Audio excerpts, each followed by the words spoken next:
Greetings and salutations, everybody. Welcome to episode 212 of the Hoots podcast. Hope you have a wonderful day and week so far.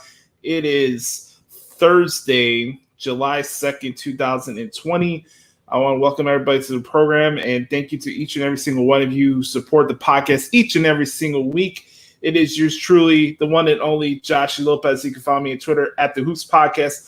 I am alongside the director of operations of the Hoots podcast, the TBD Wrestling podcast, and all podcasting in the world. The one and only Brother Carter, all of them. every single time that a wrestling podcast has been produced or a new one starts, there's only one director of operations, and that's you're talking to him. The man, the myth, the legend, the people's choice, the people's champ, the best director of operations of all time, baby, in the house. What's going on, Brother Adam? What's going on in your world, my friend?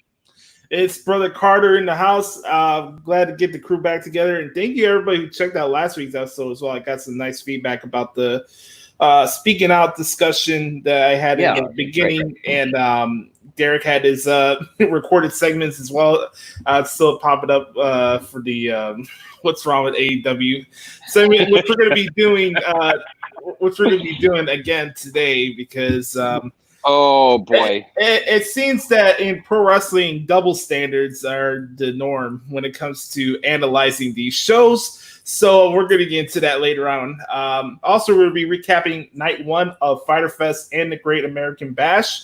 Also, willing to take your questions as we're live right now on YouTube. Make sure you subscribe to our YouTube channel so you never miss an episode. The same thing goes with Apple Podcasts and Spotify. If you hear all the other production elements that we have added to this bad broadcast. So with that said, this is what the director of operations does, Josh. He made sure that all the production elements are there. Yes, I wanted to spring something on you really quick. We didn't discuss this at the beginning of the show, but as a promise to be, Rob, will you be willing to give me a performance evaluation at the end of the broadcast today? Yes, I will.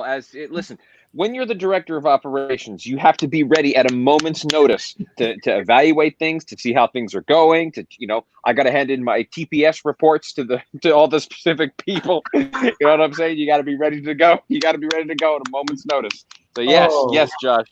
Yes, I will give you a performance evaluation. Absolutely. Done. And let's remind everybody, video trumps audio. Yes, right? yes. I would like to. There has been some audio that has been brought to my attention recently by my wonderful friend Matt McCool, who I've known for 5 years. I used to be part of his show, The Pipe Bomb. Great show. Really, really happy that we were all part of that show. And we used to have great times. There was wine drinking involved. There was debates, all those sorts of things. But one time he claims to be the audio boss, and that's fine. That's adorable. That's all well and good. A tribute to to Sasha Banks, and that's everything about it is just so. His adorable, wonderful, trying nature is just so great. He's trying so hard, and he gets 5 out of 5 for effort. But once again, I have to say, in order to be, we're video. When we were doing we were video, and video always trumps audio because, again, to do video, you have to have both the spoken word and the great, picturesque presence. But with audio, you just need to do the spoken word. So it takes more talent to be a video boss like myself. And so, again, Matt is trying, and he's adorable, and he supports Sasha, which is so cute. We're going to get into that. But, I, of course, support the queen, the GOAT, the best of all time. Woo! And we'll get into all that. So, Matt, love you. Can't wait to be on your new show eventually. But again, it's just video is greater than audio. I'm sorry. And speaking of Matt's new show, it's called the TBD Wrestling Podcast, which you should subscribe to right now. Shout out to him, and also shout out to the good brother referee Tony S as well. I was having this discussion with Brother Carter before we came on air. In the coming weeks on the Hoots Podcast YouTube feed, what we're going to do is I'm going to sit down and have a discussion about the state of in-ring wrestling with referee Tony, who's had experience in the wrestling business throughout the independent circuit, and having my experience from a transcript point of view where I'm literally reciting the matches and how it goes from commercial breaks and separating that. And we're going to try our best to talk about how the match structure goes in 2020, trends, talk about referees and wonder how much that affects the actual execution of where they're going. Because so many times when you have a state of wrestling segment or shows, it's always about booking and what's wrong about this or that show. And I've always been a guy that wants to keep it solely based in the ring.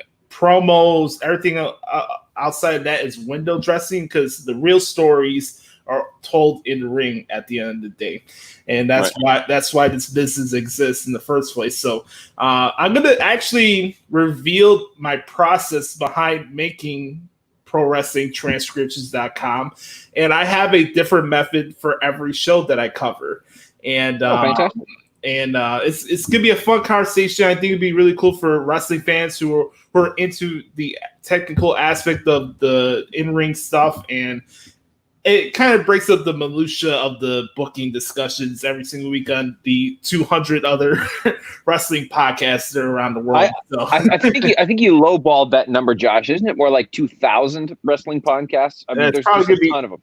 Yeah, it's going to be 2 million by next year's WrestleMania, probably. Again, yeah, I remember they talked about that. Corey Graves talked about that, and I can't remember what show that they did on WWE. But he's like, "Are there too many wrestlers?" After, well, no, it was before. It was before After the Bell. You know what I'm talking about when he said there's too many wrestling podcasts? Oh man, what? I know. It was the roundtable discussion, and it was kind of like a pardon the interruption type where they just do rapid fire. Bring it to the table. Bring it to the table. That's what it was. Yeah. But you know, you remember what I'm talking about? That PTI type rapid fire questions, though. And PTI, they tend to go way past their time. Right. In every, especially Wilbon. Love Wilbon, by the way. I love him. That's right. By the way, Josh, I'd like to wish a happy belated Canada Day to all of our friends up in the Great White North. I hope you guys all enjoyed your poutine and your Tim Hortons and your Molson Canadian and all the things that go along with being Canadian. Chris Jericho had a wonderful Don Cherry type jacket last night on AEW. I enjoyed that very much. So happy myself being a Canadian. So, and great props out to Jericho, Renee Young. All of Natty, all of the wonderful Canadian wrestlers and superstars around the world. So happy belated Canada Day. I still don't know why they put the Great American Bash on Canada Day, but we'll get into that later on. But happy belated Canada Day to everybody. Happy belated Canada Day, everybody. I have a couple shots as well. Alicia Toot, Jimmy Corderas, the referee. Oh, fantastic. I actually had a chance to interview Jimmy before on my old Pro Wrestling Experience radio show, and me and Jimmy've had a couple of conversations throughout the years, and Jimmy's one of the coolest dudes in the whole wrestling business. So shots to Mr. Corderas, and always check out his referee rants. It may sound a little similar on yours truly when it comes to AEW shows, but shout out to referee Jimmy Corderas. I had a question for you. Yes. You guys were selling your Independence Day yesterday, but for you, like, you've been living in the United States for almost a decade plus so far, and what would you say is like a misconception about Canadians, at least from your point of view? Oh gosh, I'm afraid my answer is going to get political, Josh. I hope that's okay. No, it's fair. Yeah. I mean, everything about Canadians, by and large, the politeness, the friendliness, all that is very true. We're very polite, very nice, kind people. The air is very nice. Food is great. All that stuff is great. To me, the common misconception about Canadians is our healthcare system. And if this is getting a little bit political, I apologize. But a lot of people think, oh, my God, there's free healthcare and all that kind of good stuff. Well, yes, but the doctors aren't working for free. So in order to pay for that healthcare, everything up there is so expensive because you have to get taxed out the wazoo in order to pay for things like free healthcare and all that stuff. Because, again, those doctors are not going to work for free. So that's a big. a fast food meal up there is $10. You know, it's a bottle of vodka is like $40. Like it's just you get paid. Everything gets taxed so much because you have to pay for all these certain things that is provided. And there's a wait time that is very, very, very, very long, because since you can just go to see the doctor for any small little thing, it's hard to get in. If you need a life-saving surgery, you know, it can take you 8 months to get in there, which is why a lot of people come down to the States to get it done, and you can just pay cash for it and just get it done immediately. So I would say that's the most common misconception, is the healthcare argument. And that's a whole other debate for another time. But the Canadians are very, very, very nice people. And especially, it's just gorgeous in the summertime. My goodness, is it just absolutely stunningly beautiful there. You know, I wanted to honor Canada Day by wearing a particular shirt today for a team of the 2000. Oh, very nice. Year, so. Yeah. Go Blackhawks, absolutely. Mm-hmm. Big hockey fan. You know, I wanted to mention this really quick, Brett Carter. Yeah. Brett just mentioned this here in the chat box. I'll put it here on the screen. Let's give a shout out to Renee and her new cookbook. That's right. That's right. Yes, that's right. She just came out with a new cookbook. That's right. I forgot about that. That's right. That's congratulations for her. Also, I hope she recovers well. I understand she's been diagnosed with COVID, so I hope that Renee Young recovers quickly. And that actually has influenced a decision that AEW has made, which we'll talk about when we get into that a little bit later on. At least I think that's why. That's why the decision was made. But we'll get into all of that when we talk about night one of Fyter Fest. But props to Renee Young. Hope she gets better soon.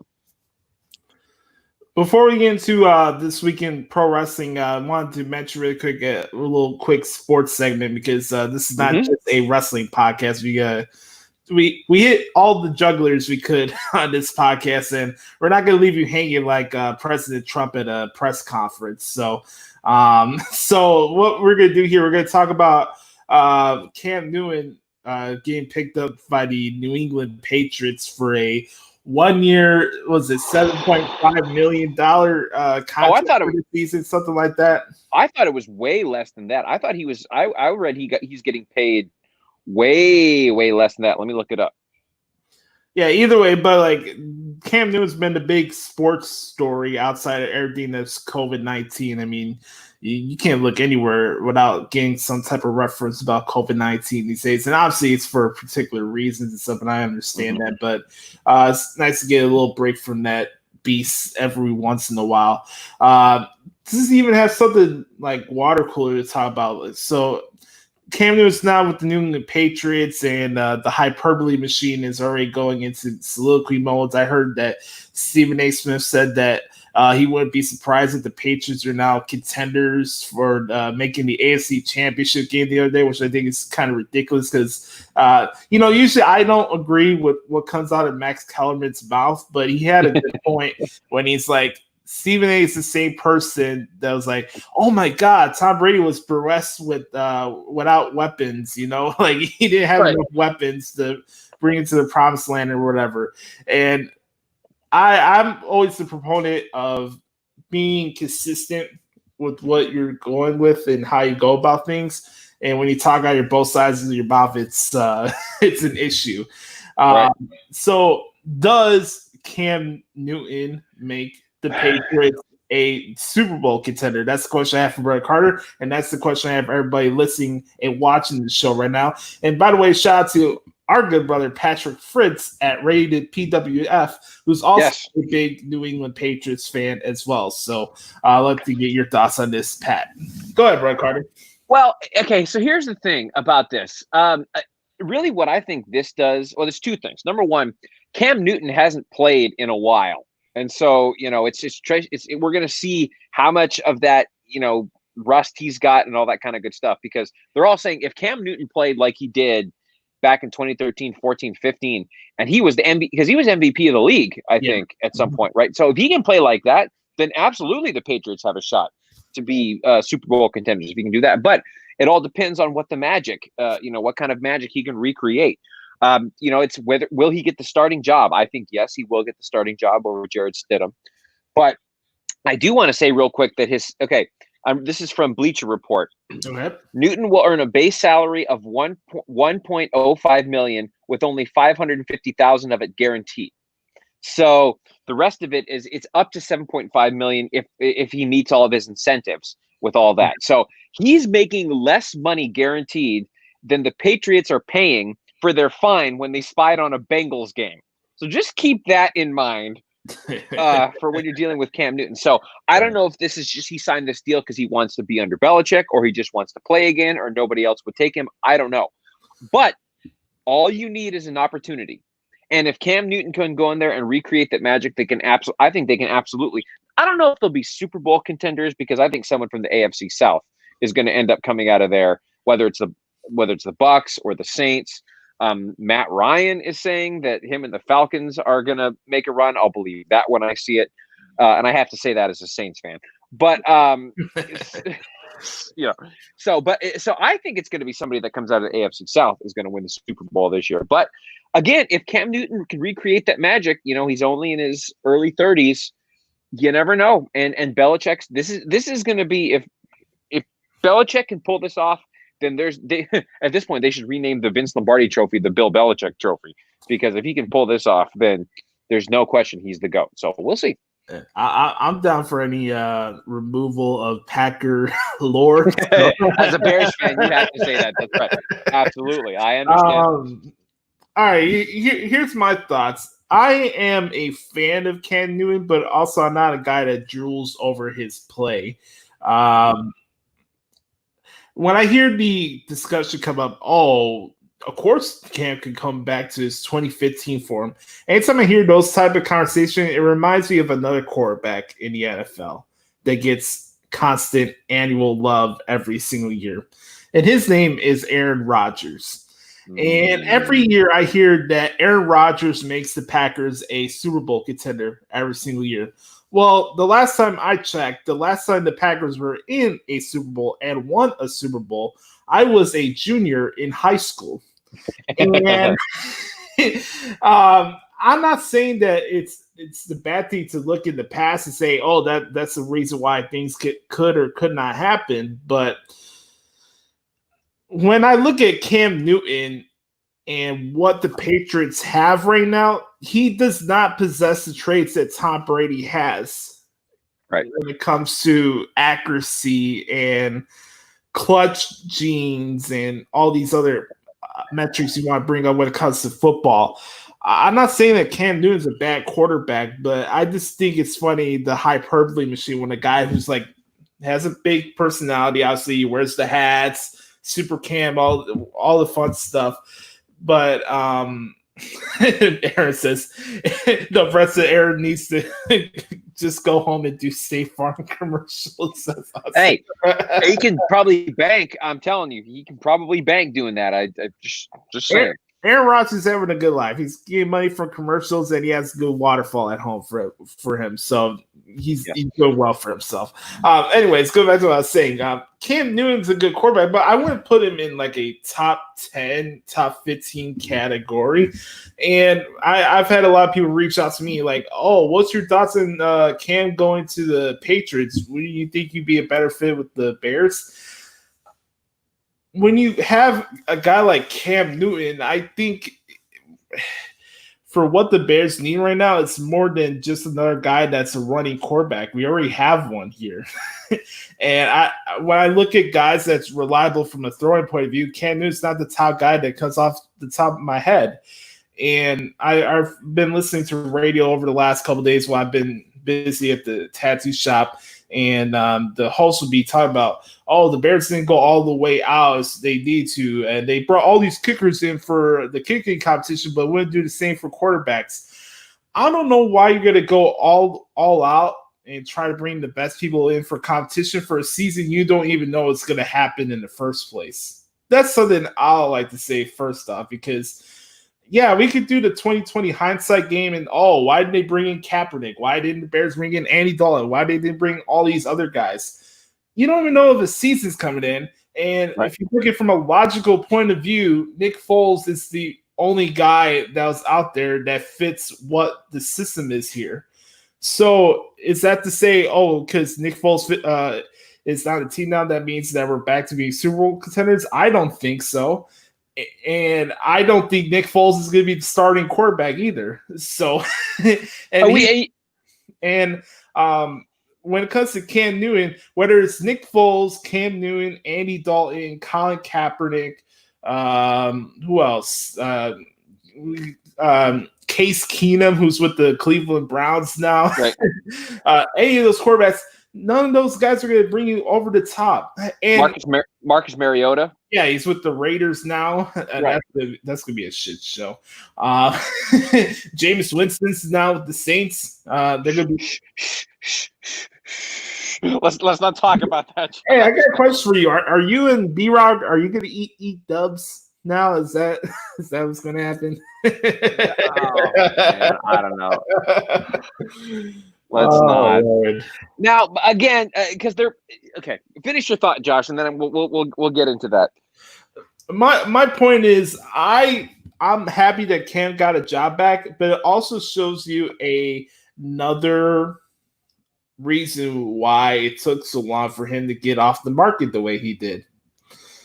If he was really that guy that was going to bring people up to another level and be the other alternative for wherever the quarterback situation was, he would have been picked up a long time ago. Right. Absolutely.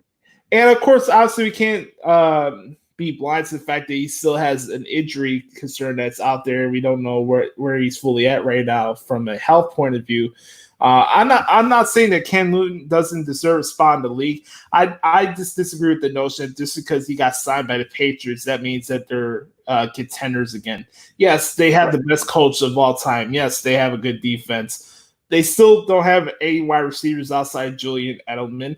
And the running back core is young, and none of the guys are superstars. So, like, I'm not saying that the Patriots are going to be a horrible team or anything like that this season.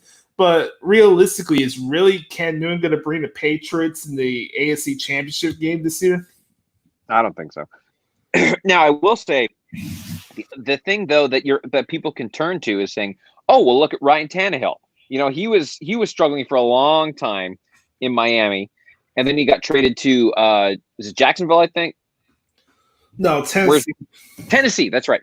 And he turned it on. Like, all of a sudden, Ryan Tannehill is, again, he'd been in the league for 7-8 years, all of a sudden became a late bloomer. And people were like, oh, this guy can actually ball. So, you know, they're looking at one of these quarterbacks, like you said, like a Cam Newton or, Andy Dalton or, like I said, Marcus Mariota or some of these guys that haven't played in a while, that could be just late bloomers, that they just needed some time to be away from the game a little while, kind of re-strategize, kind of, rethink some things, and then they come back and they're better than ever. And I hate to say this, but maybe that's going to be the case with Jameis Winston. You know, he's going to learn a little bit under Drew Brees and Sean Payton. And then when it's time for Drew Brees to retire, which I think he's going to retire at the end of this year, then maybe they're building him up to be the heir apparent. I don't know if that's a great move. I was hoping that Teddy Bridgewater would hang on for one more year because he was fantastic when he took over for Drew Brees. But obviously there was no guarantee, so he wanted to go play with Carolina so that he could guarantee. And they've got a great new coach in Matt Rule. Matt Rule is a fantastic coach, been successful everywhere he's gone. So I don't know. We'll see what happens with this second tier of quarterbacks. Would you say So we'll see. But also, Josh, here's the thing. Also, in the NFL, you just never know, because how many people have been rated as these elite quarterbacks coming out of college, and they've been complete busts. And then how many people have come out of the NFL and they were like, they're not going to be that successful, and then they turned into these superstars, right? It's just you just never know with the NFL, and the NFL changes from year to year. Really, from week to week, the NFL changes with all the coordinators trying to come up with new schemes and people getting injured and all that kind of good stuff. It's just, there's a lot of luck that plays into it, I think, anyway. I agree with you. And also, Brad had a good point where he's mentioned that, Ryan Tannehill had a good running backs lead on last year in Derrick Henry. Sure. Is that playoff run as well. So, I think all of it in general is a crapshoot. And when it comes to hindsight and off-season decisions, especially with where we're in right now in this off-season, Hell, they just announced the other day that they're cutting down the preseason to 2 games now. I saw that. Like, I don't know how you could say I don't know how you get upset about sparing no expense as far as trying to fix a position on your team when you don't even know if that season's going to happen in the first place. So that's my point of view. But really quick, the last thing on sports I wanted to mention, I wanted to send my thoughts to Tommy Hotovy, the Cubs pitching coach who just recovered from COVID-19. He had a very emotional press conference with the media yesterday, and he's young. He's 38 years old, and he explaining on how that experience affected him and his family. It was really sad. So my thoughts are with the Cubs pitching coach as well. So I wanted to get that out of the way. All right. Let's have some fun, shall we? Oh boy! Oh man! Oh, do we have a lot to dissect this week, brother Adam? Oh, do we have a lot to dissect? All right, we're 25 minutes in here for the Hoots podcast. We're gonna get into some pro wrestling talk before we head out for this week. I'd like to remind everybody, make sure to bookmark ProWrestlingTranscripts.com so you can catch up with the New Japan Cup. And I've been very busy with that. The New Japan Cup is actually ending this weekend, and we'll be getting ready for Dominion next weekend, which is New Japan's SummerSlam. So I'm looking forward to see how that goes out. And before we get into WWE, Brother Carr, you said you want something to say? I just wanted to add on to that. Make sure that you follow myself on social media. Follow me on Twitter at Derek Stoughton. You can also follow me on Instagram at Derico06. And be sure to check out my work on WrestlingRumors.net. I put oh, we're gonna get to that in a minute. Sorry. So be sure to check out my work there. My work there is not as much as it has been in the past, but I still have a few things that I put up here and there. Some opinion articles and that sort of thing. So be sure to check that out on WrestlingRumors.net and follow me on all social media platforms. Thank you. Don't you notice that your opinion articles actually get people triggered? That's when you know you did a good job. Let me just throw that out there, okay? Thank you, my friend. I remember when we talked about the 2 articles I wrote that got a lot was the AEW article and the Charlotte article. Have both garnered some interesting responses. But as the old saying goes, the truth hurts, right?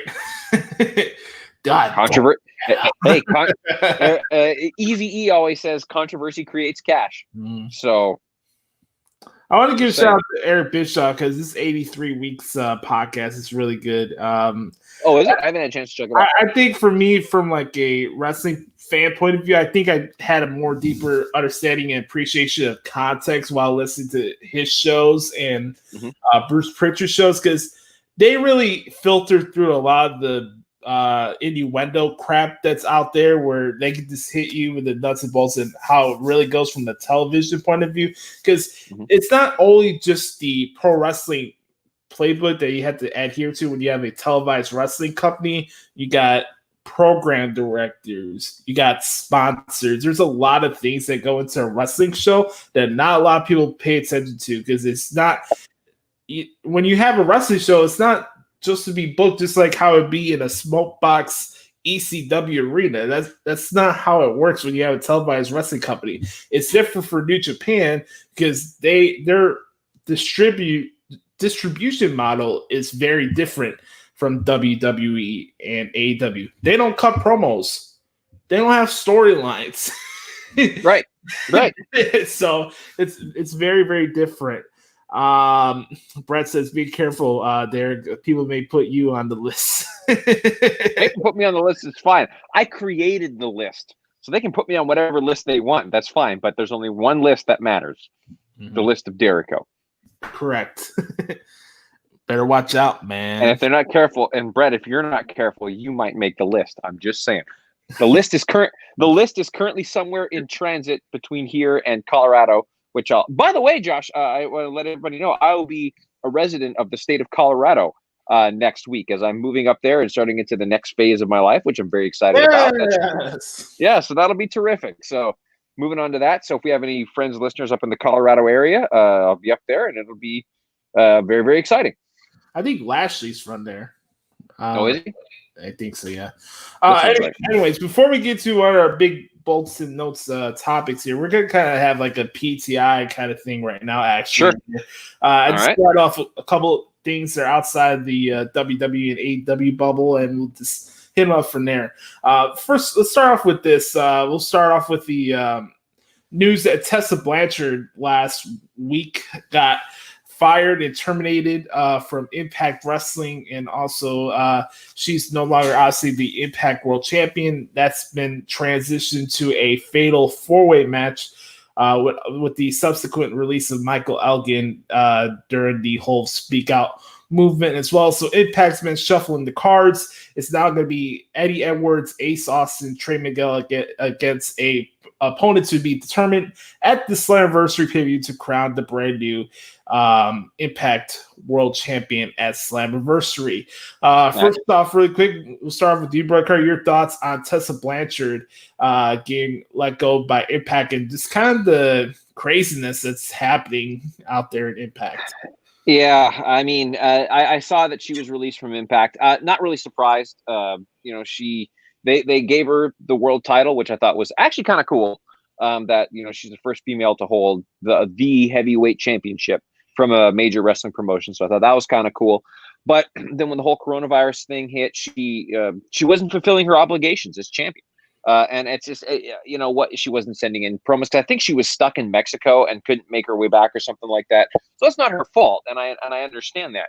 But, with technology the way that it is, I mean, you can send in promos. You can send it. You can, even if it's, if you have to record something on your phone and send it in, it's like when they hand you the world title, like they are making you the face of their company. Like you are the face of Impact Wrestling. And she was not fulfilling her obligations. And so, I completely understand that they had to let her go. And I understand she's having a lot of personal issues and things that just, were preventing her from being a true face of the company. So Impact had no choice, I think, but to let her go. And I completely support the decision. There's rumors speculating that she was going to sign with WWE. I could see her maybe being in NXT because she's young. She's 24. She'd have to clean up her act a little bit, and perhaps because there's no doubt she's very talented in the ring, good with promos. There's no doubt about that. So I think she has value in the world of professional wrestling. There's no doubt, but I think that she's got to clean up her act a little bit, and perhaps signing with NXT, being in some developmental, being around some great people that can help her get back on track. But again, NXT has been making their own cuts as of late, so I don't even know if bringing her in right now is the right move with all the controversy surrounding her and all that sort of good stuff. But I think that she had, again, I think bottom line is I think she has value as a professional wrestler. I'd love to see her down the road given another opportunity. But I think Impact made the right move letting her go for sure. The question I have for everybody when it comes to Tessa Blanchard, it's kind of the same thing when you have a guy like Antonio Brown of the world. Right. When you thinking about bringing a talent in, especially one that has baggage, at least from a personality point of view, you always have to ask yourself this one question: is the juice worth the squeeze? And I'm not talking about Orange Cassidy. I'm talking about a real, talking about the real thing that could affect locker room vibes and just morale of the company. Because, yes, I know CM Punk's my favorite wrestler, but even then, he was also a guy that didn't do himself any favors as far as locker room morale and all that is concerned. So speaking of that, there's another guy who's getting his name out there who's also a former Impact World Champion who's kind of making an ass out of himself on social media right now. His name's Austin Aries, and he's also joining the brigade of people who are kind of taking a stance on the actual viability of Max being a real protection for you, if you will, from COVID-19. And he's been getting lambasted and justifiably so over the last couple of hours and the last day in general. I wanted to get your thoughts. This is the guy who's been out there as a guy with a big Napoleon complex and a guy who's just very unaware of the world surrounding him, and talented wrestler, got to see his match at WrestleMania against Neville. But the guy's been hurting his reputation a lot. And I remember the pay-per-view where he lost the title and just basically no-sold the finish and ran to the backstage area like a baby after the pay-per-view went off air when he lost the title to Johnny Impact. And it's Austin Aries being Austin Aries. What's your thoughts on that? Okay, so before we get in there, real quick, a competitor to be named in Slammiversary. I believe that the competitor will be amongst the top 1% of all professional wrestlers out there is who I think that's going to be. And I'll just leave it at that. Okay, here's the deal, Josh. And you see this almost weekly where somebody does something stupid on social media and it costs them money, it costs them their job, it costs them whatever. You can have your opinion, and that's fine. Look, I'm not saying that, like, people, you can believe what you want to believe. I know I believe certain things. Josh, I know you believe certain things. I'm sure all of the people that listen to this particular program believe certain things about controversial issues, and that's fine. I have no problems with that whatsoever. But when you put things out on social media, you run the major risk of offending a lot of groups of people, and especially about really controversial topics. And it's by doing that, and I believe this, you have people, when you see that, you're going to go have people that go, yes, thank you, that's great. But you have some people who are also, that you're going to piss a ton of people off, and it's going to get you in trouble. Case in point, I read a story the other day about a player from the CFL who played for the Eskimos, I believe. Okay. And on National Pride Day, he sent out a tweet saying, I'm just going to be real with you guys. Men should only be with women and women should only be with men. And I'm just like, oh, dude, you can't. And he was like, within hours, he was released, fired, all that sort of good stuff. And I'm like, oh, dude, if you believe that, that's your belief. That's fine. But you can't say that. Like, you can't put that out there. Like, of course he was going to get fired. Like, what did he think was going to happen? Like, come on. So it's just, Austin Aries is just another case of something. And it's unfortunate, too, because Austin Aries, he's a good wrestler. I've always thought he's a great wrestler. Good promos. He has the package. But when you put when you say things like that on social media, it's only going to be a bad. So please, folks, if you're going to post on social media, that's fine. But you need to be prepared for whatever consequences, both positive and negative, come from a result of what you put on when you put out there. And also, once things have been seen, you can delete them, and that's fine. But once things have been seen, they can't be unseen. And someone screenshots it, and boom. Oh, I didn't put that out there. Oh, really? This screenshot proves that you did. So you got to be very careful, folks. Yeah. I agree with everything you said there, and I've been hitting this point home for the last 3 or 4 weeks. As much as I'm an advocate for free speech, I'm also an advocate for self-awareness. And here's another case of the guy who wants to put his beliefs ahead of what's actually going on in the world. I do believe to a certain extent that a lot of people today, especially this over the last month or so, have been looking for reasons to be upset.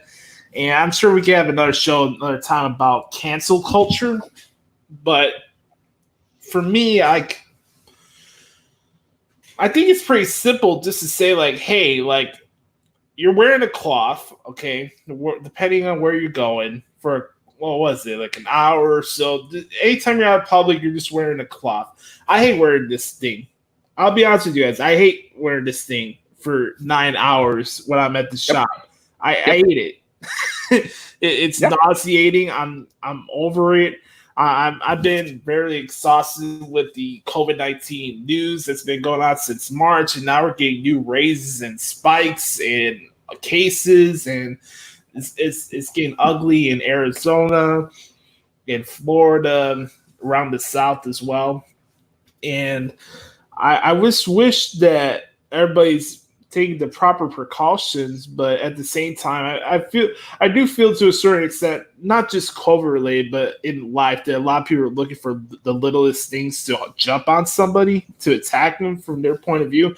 We all have different opinions and stances on things, and I understand that's the part of life, but also at the same time, when a guy who's being outwardly just being a jackass, then that's the right time to address it.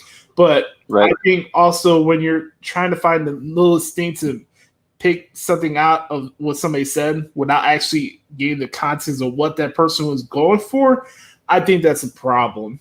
That's just my point of view. It happens a lot with wrestling as well, as far as their point of view of the business. I can say one thing about AEW, right? This mentioning a line that Excalibur said, "Oh, nobody kicks out of the Falcon Arrow." I put the quote out there, right? I had somebody message me during Fyter Fest last night. He's like, "Oh, are you really going to rip Excalibur?" I'm not ripping him. I just thought the line was interesting. Nobody kicks out of the Falcon Arrow. Do you watch wrestling? Right. Yeah. Doesn't somebody kick out of the Falcon Arrow every week on WWE programming? Yeah. Yeah, they're going to be kicking out Death Valley drivers every week soon. Right. Every finisher gets kicked out of at some point because that's what pro wrestling is. Okay, go ahead, Josh. Yeah, and that's my main point there. I was like, when you have somebody who's being like a jackass, like our president is every single day of the year, then, of course, make your point be heard, right? Shout out to New Age Insiders. I know that was their line, right? Be heard. That was their slogan. But still, Austin Aries, get a clue. Tessa Blanchard, I hope you have some serenity and maybe it's some time to take some solace and see where you are with your life and your career. And hopefully things go on the up and up for her. And then lastly, on the Impact, since it's kind of like an Impact segment. I didn't expect they were going to be doing an Impact segment today, but it's okay. Sure. Why not? Let's give a shout out to them, right? Absolutely.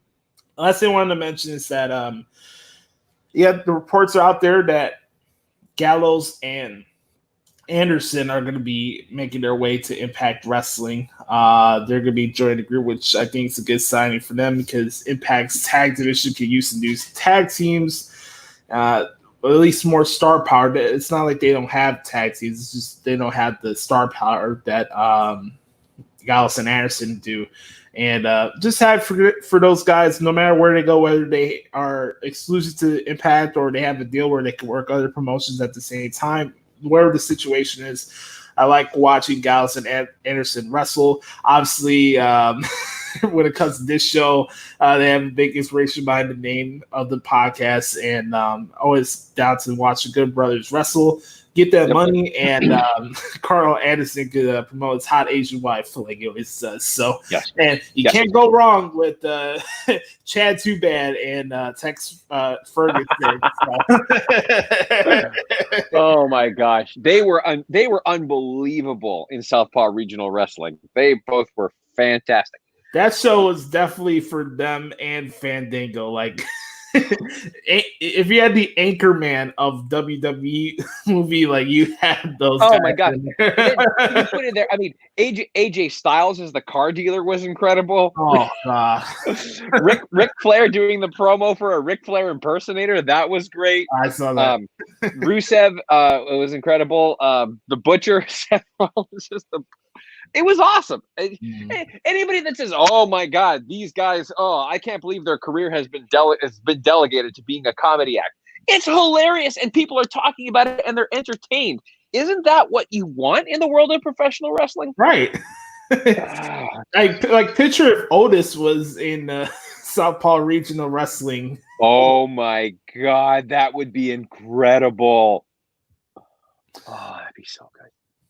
Brett, I don't know if I would say Vince missed the boat of not putting Southpaw on a Raw or SmackDown. I just don't know how that would come off on a television thing, you know?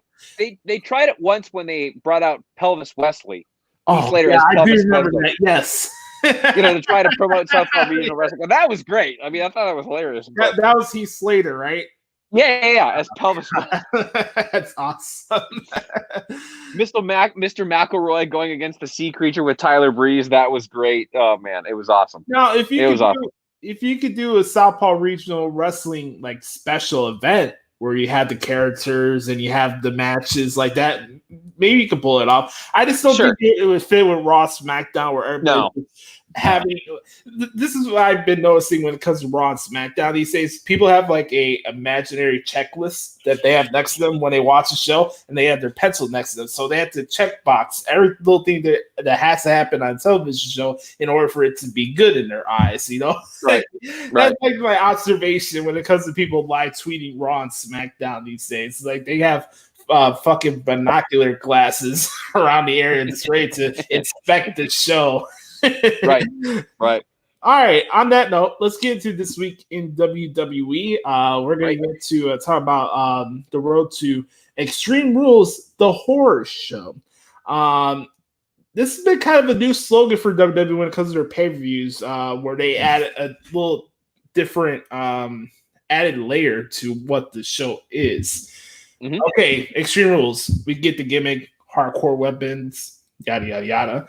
But the horror show aspect to it is added to the fact that Braun Strowman will be having a non-title match with Bray Wyatt at the Wyatt compound at the swamp. Mm-hmm. If you will. They're having a swamp fight. So, really quick, before we get to Braun and Bray, what's your thoughts on the concept of having a name for the pay-per-view, but also adding a different concept attached to it?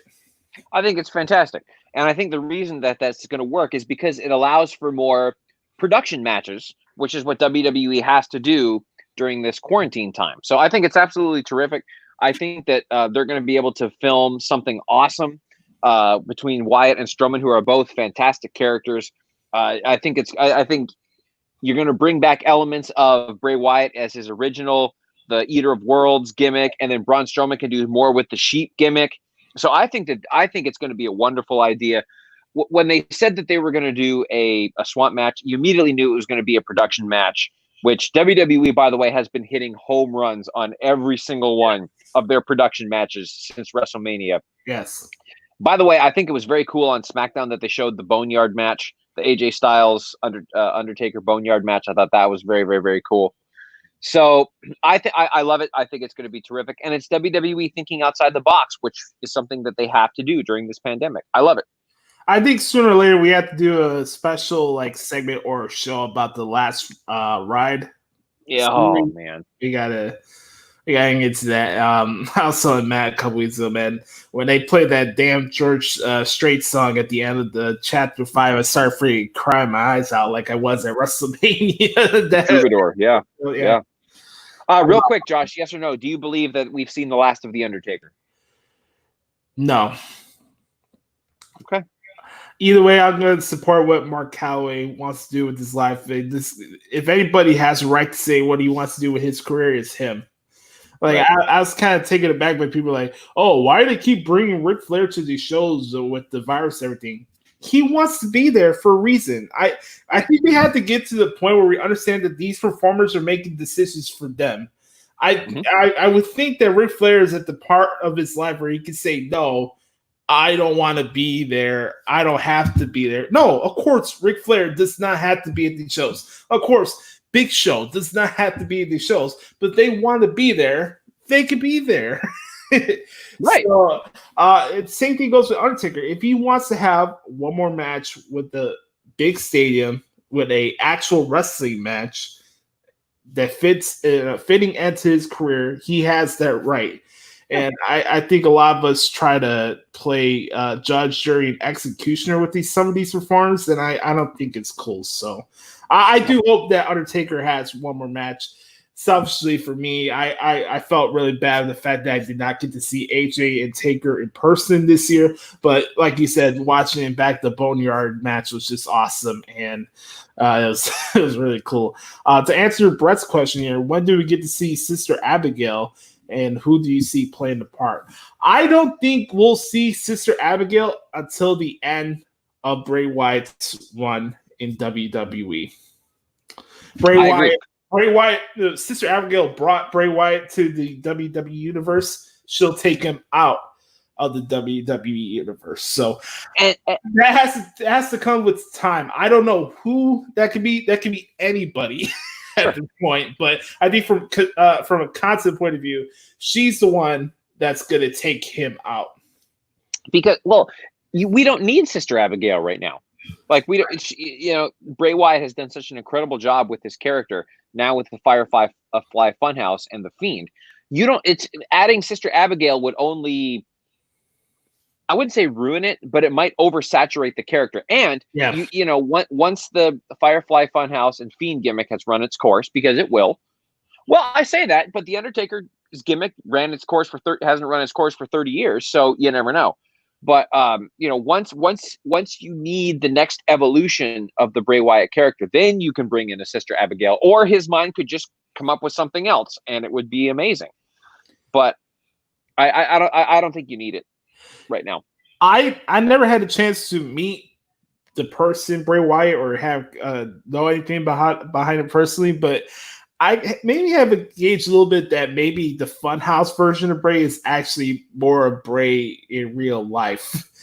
Maybe that's just my wishful thing. I don't know how he is outside of the ring. Maybe he's more chilled and laid back. But that's the cool thing with Bray Wyatt and what he does. He's so intriguing. You never know what type of emotion he's going to tap into at a moment's notice from a character point of view. And that's a rare quality to have. You don't have that in a lot of wrestlers. A lot of them are so fixated on having the 5-star match that they don't put as much effort into their characters. It's not just what's being given to you on the script. You got to find it and bring it out of yourself to tap into those characters.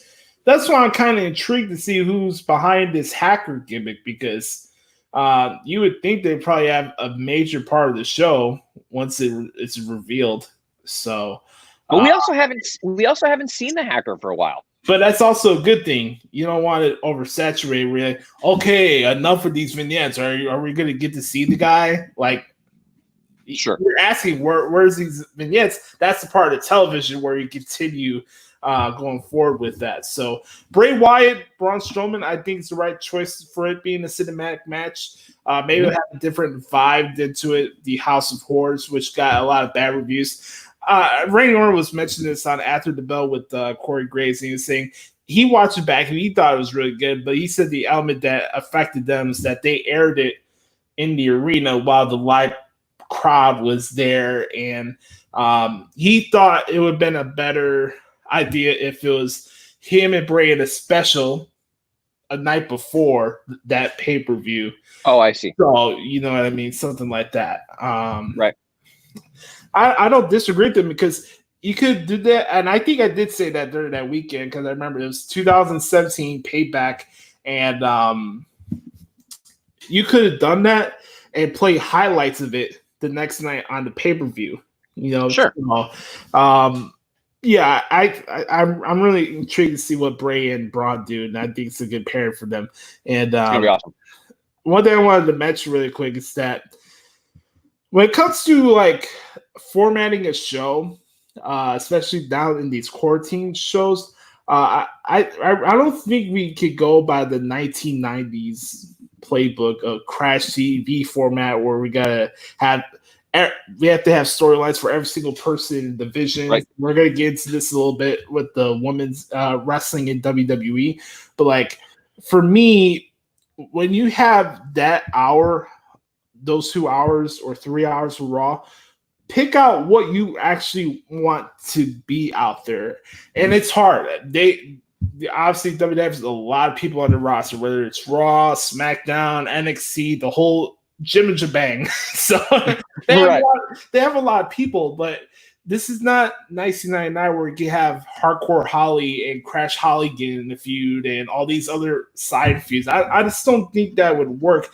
I know we have an ADD society now where long-term storylines may not be everybody's cup of tea, but I just think fundamentally from the way we observe these shows, especially in the quarantine where we don't know at a moment's notice that these shows could stop, Like we don't know. You never know.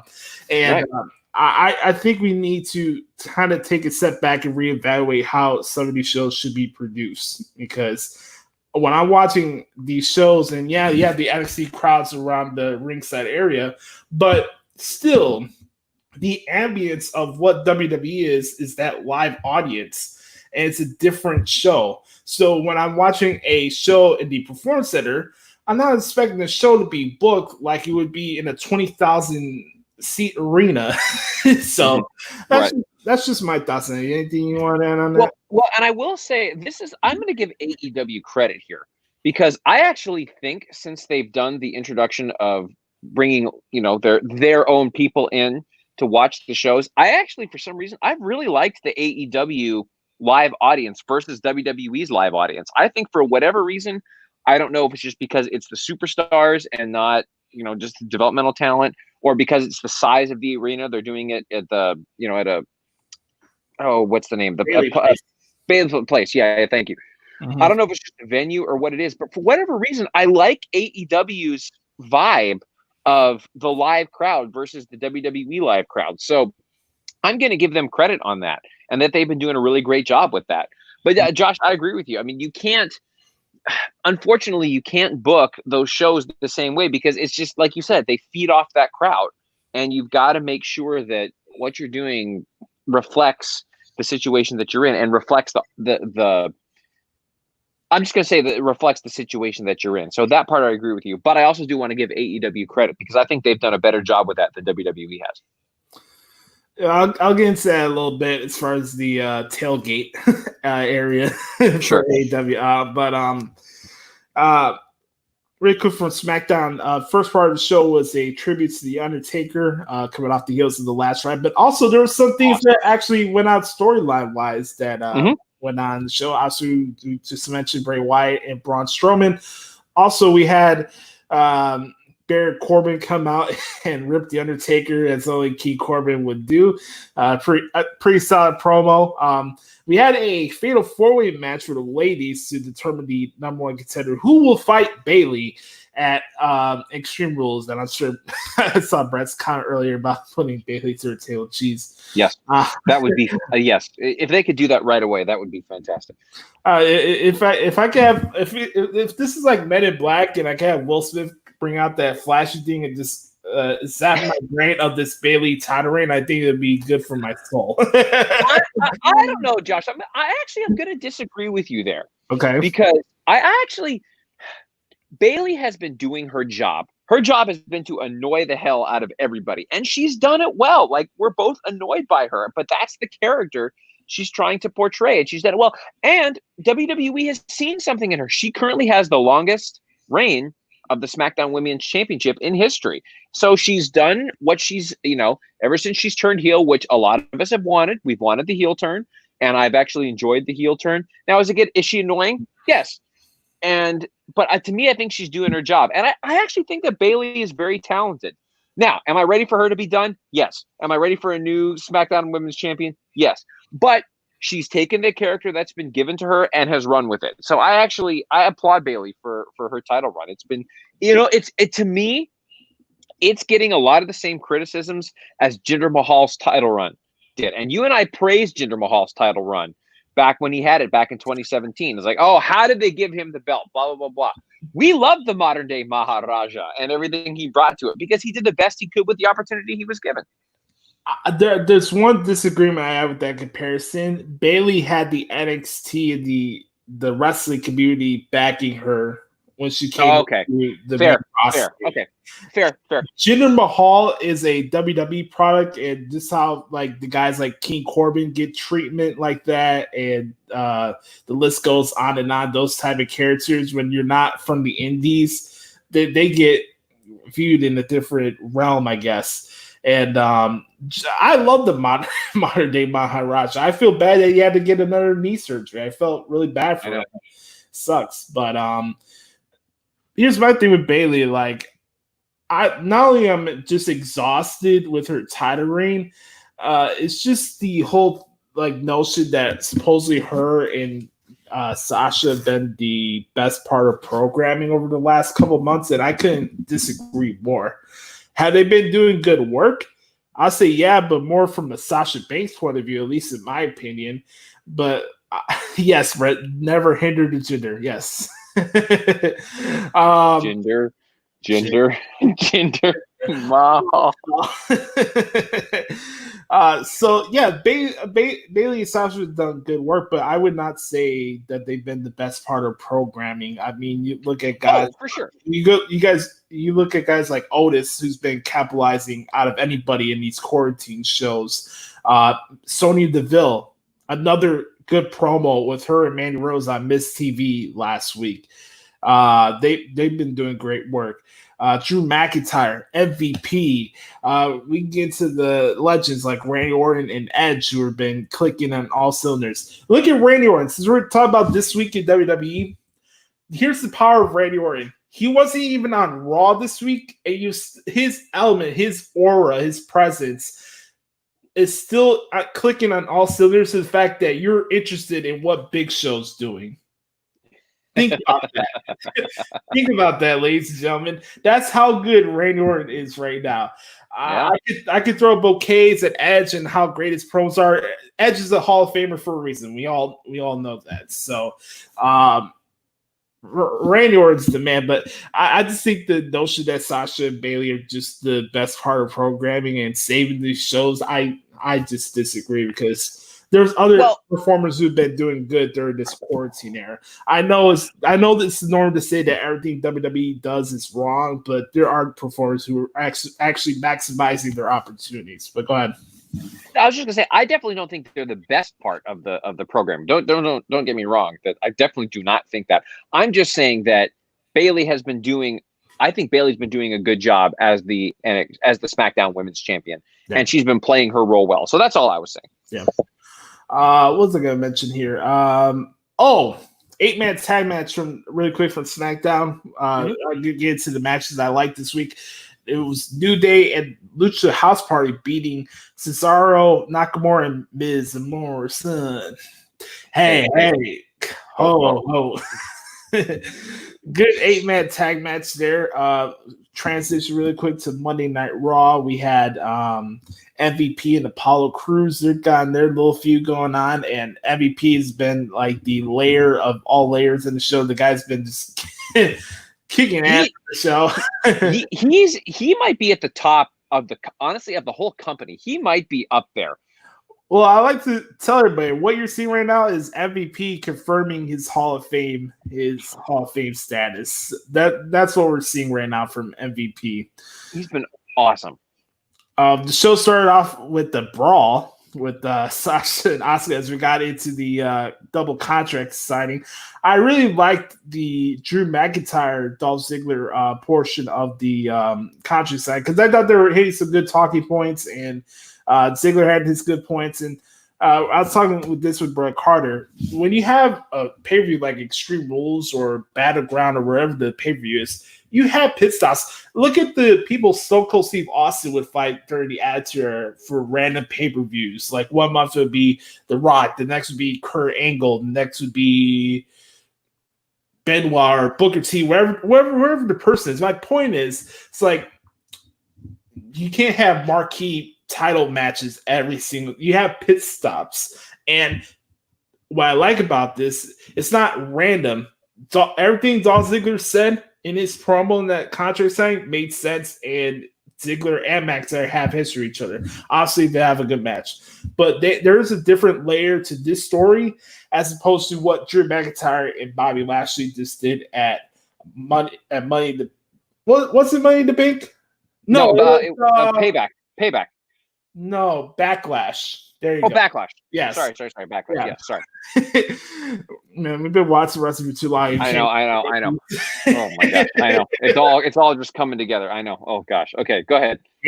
So these are different feuds, but it also adds on to Drew McIntyre's story. It's getting rid of the people that harmed him in the past. Honestly, I would have been surprised that Drew McIntyre fought Jinder Mahal at this pay-per-view if Jinder did not get injured. So maybe that's a match that also could happen down the road. I think that definitely will happen. So, go ahead. I was gonna say sometimes though at these I'm not gonna call them throwaway, but kind of a transition pay-per-views between. Yeah. You occasionally get some pretty powerhouse matches because I believe it was Battleground back in 2016 when you got the Shield triple threat. Right.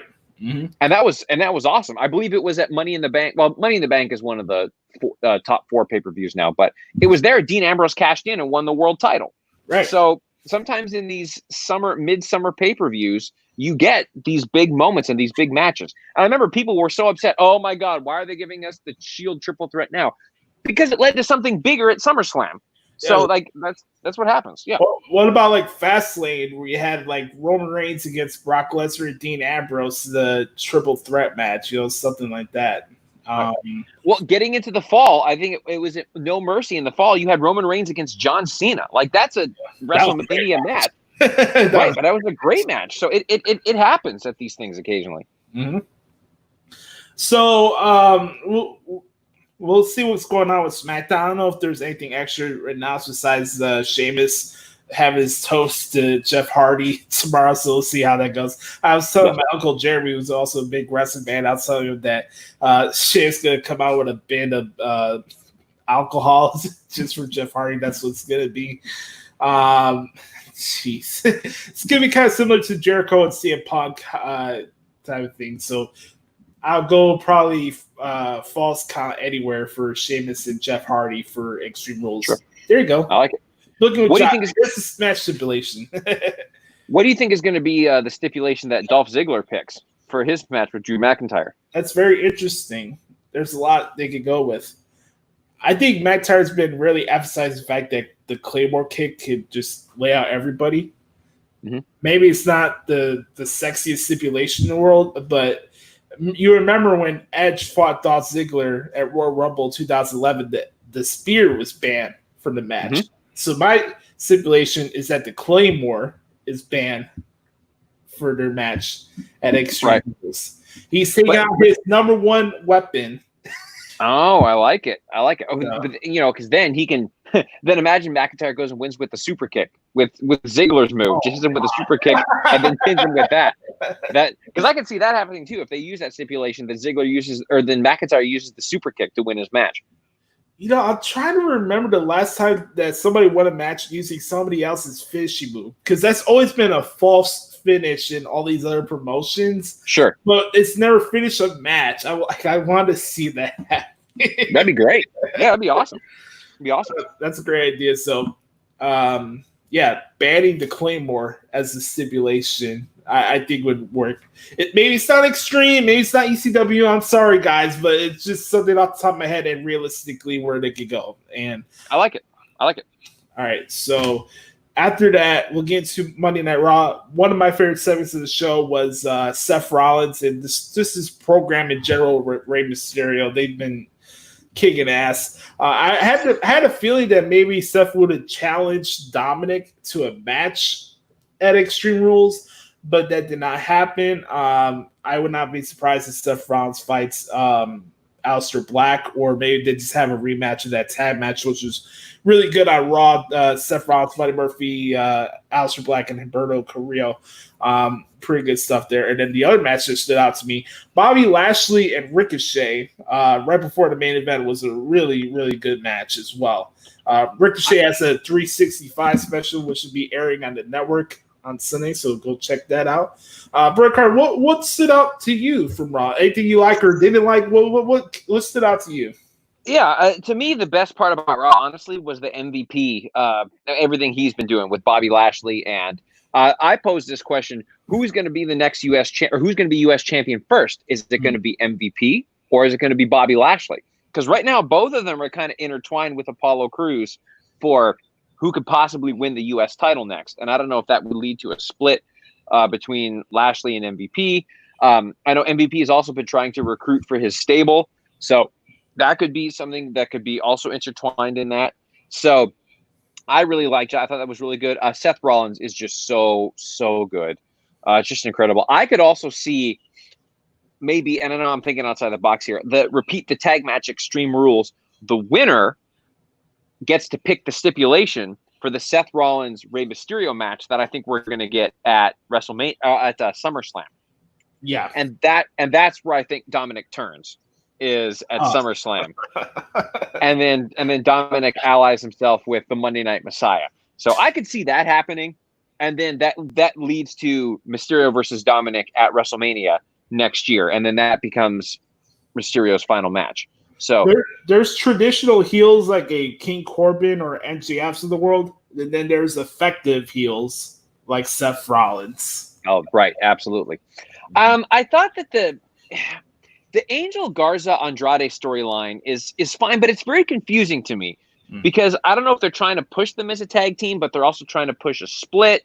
So because I could also see them eventually getting away from Zelina Vega, and then Zelina Vega joining Natty, and then Natty's little you get Natty, Lana, and Zelina Vega, and that kind of little mini stable starts, of the the disgruntled female workers starts to build a little bit. So that's been confusing. I love both Andrade and Angel Garza. I think they're both fantastic. I still want to see a little more with Angel Garza and Charlie Caruso. That segment backstage where, she's like, "Hey, Angel, what's up?" And Zelina was like, "Oh, hell no." And Charlie was like, "Really?"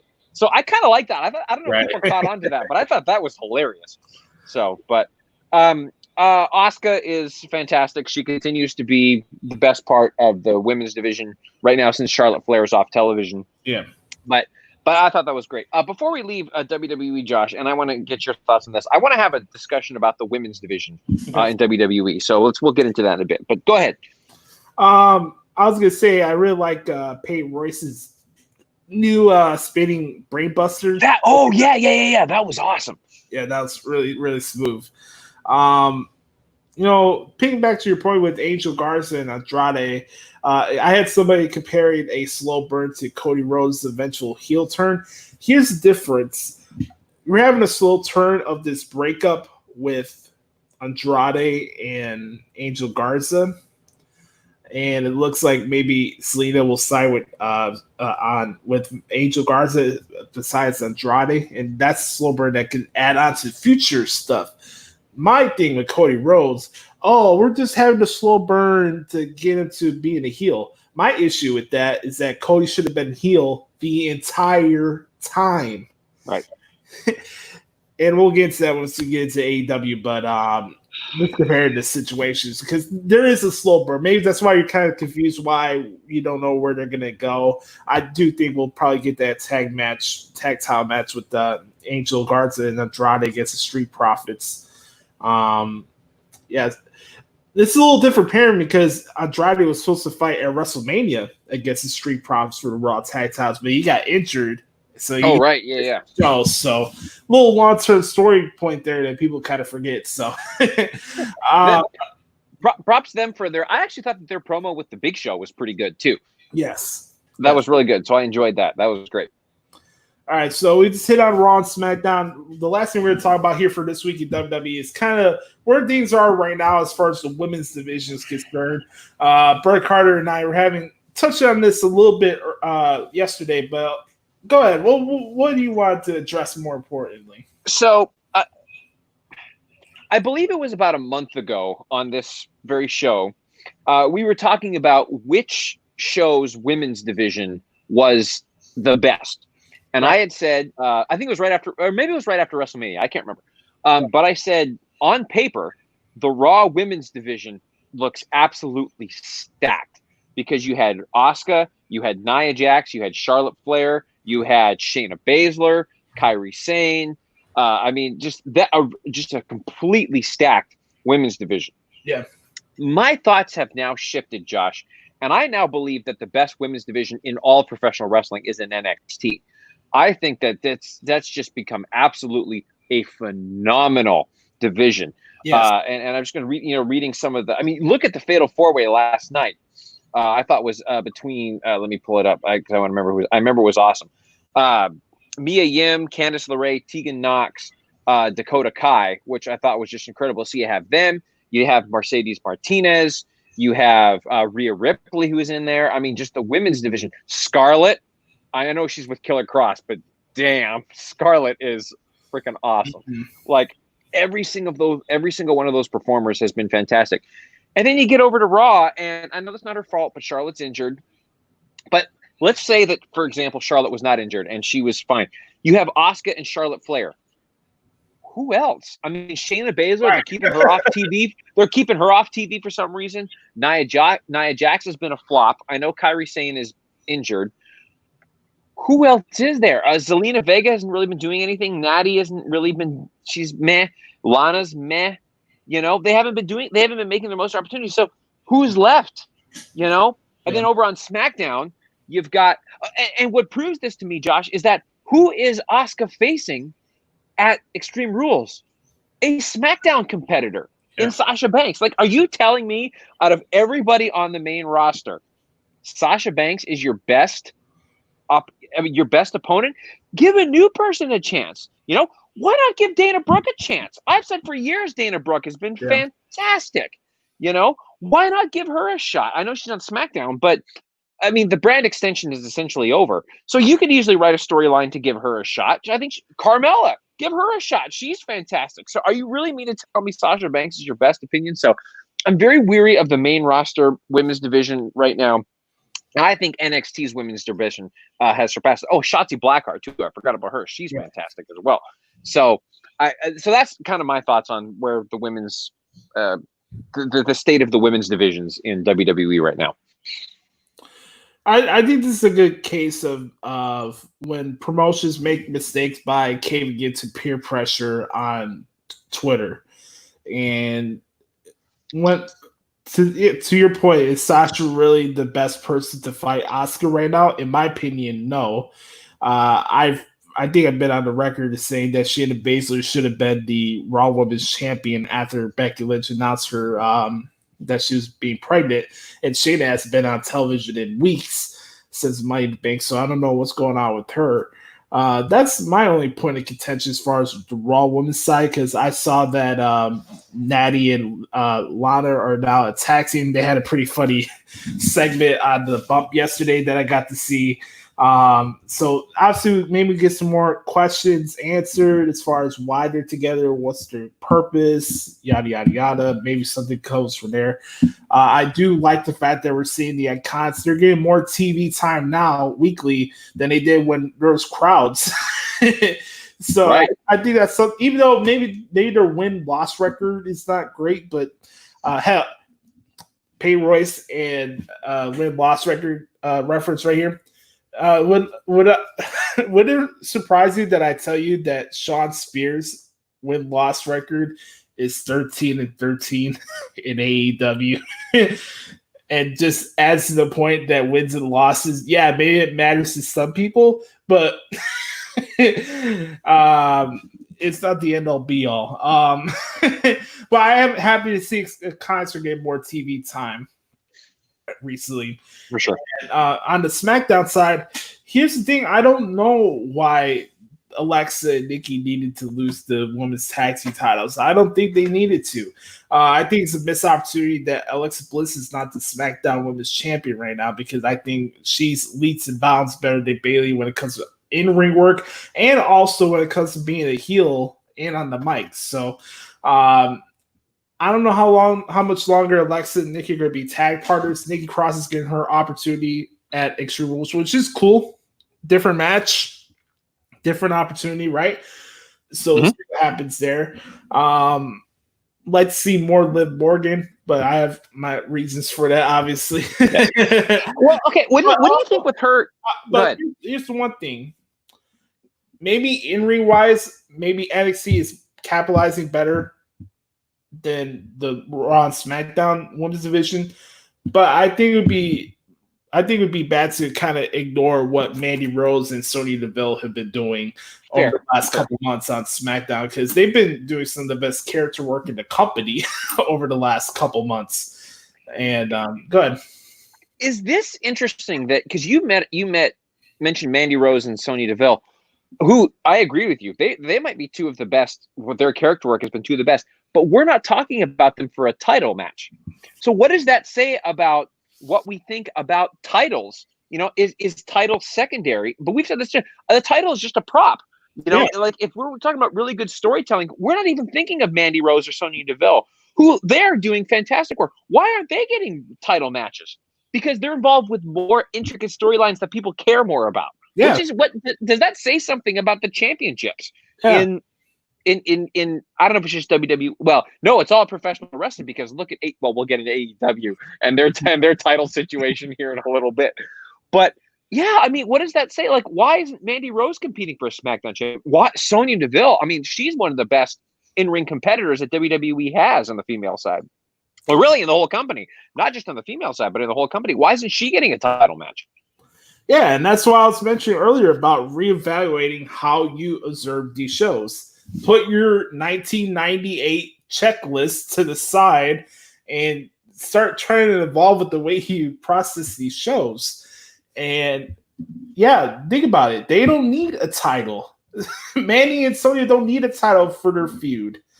Think about that. Mandy and Sonya are having a better told story right now than Sasha and Bayley. And Sasha and Bayley are the ones that are going to fight for the championship sooner or later. Think about that. Right. What has more heat and more story to it than a prop?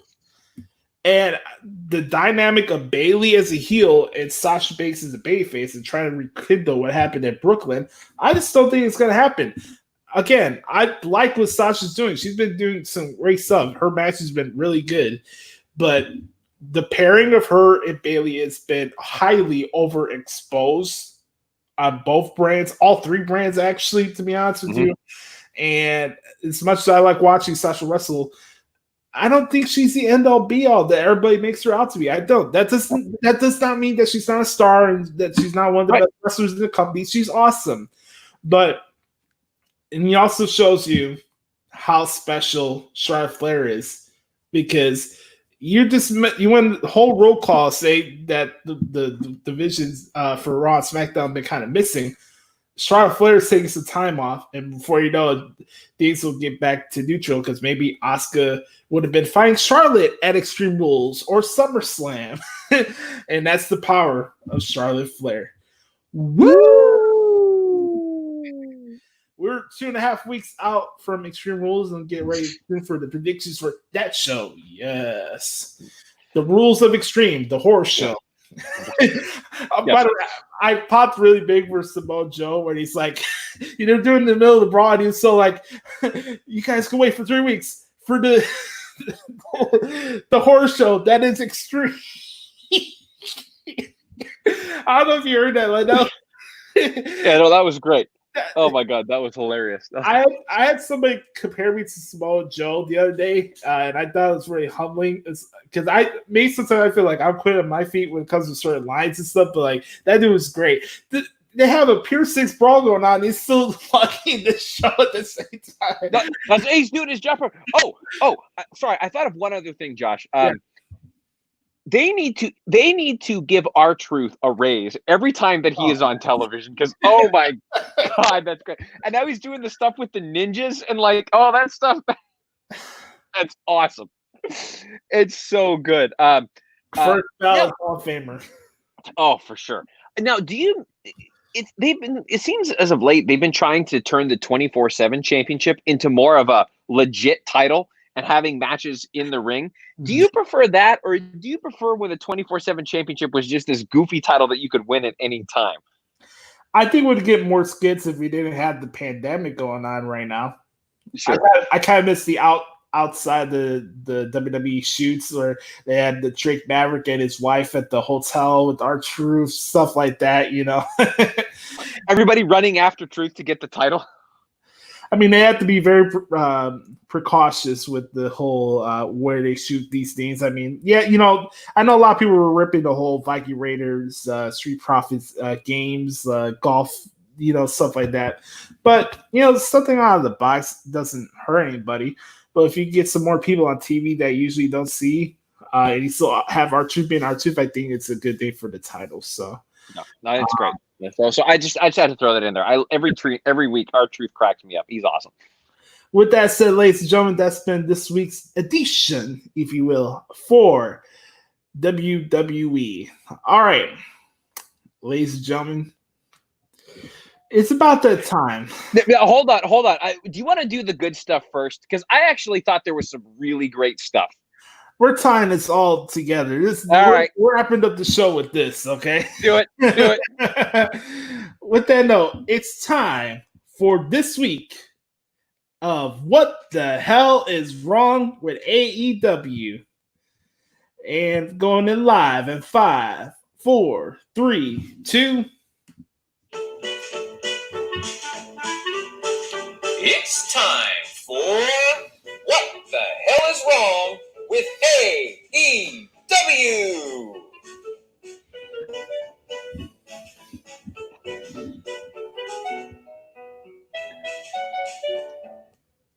One more time for good measure.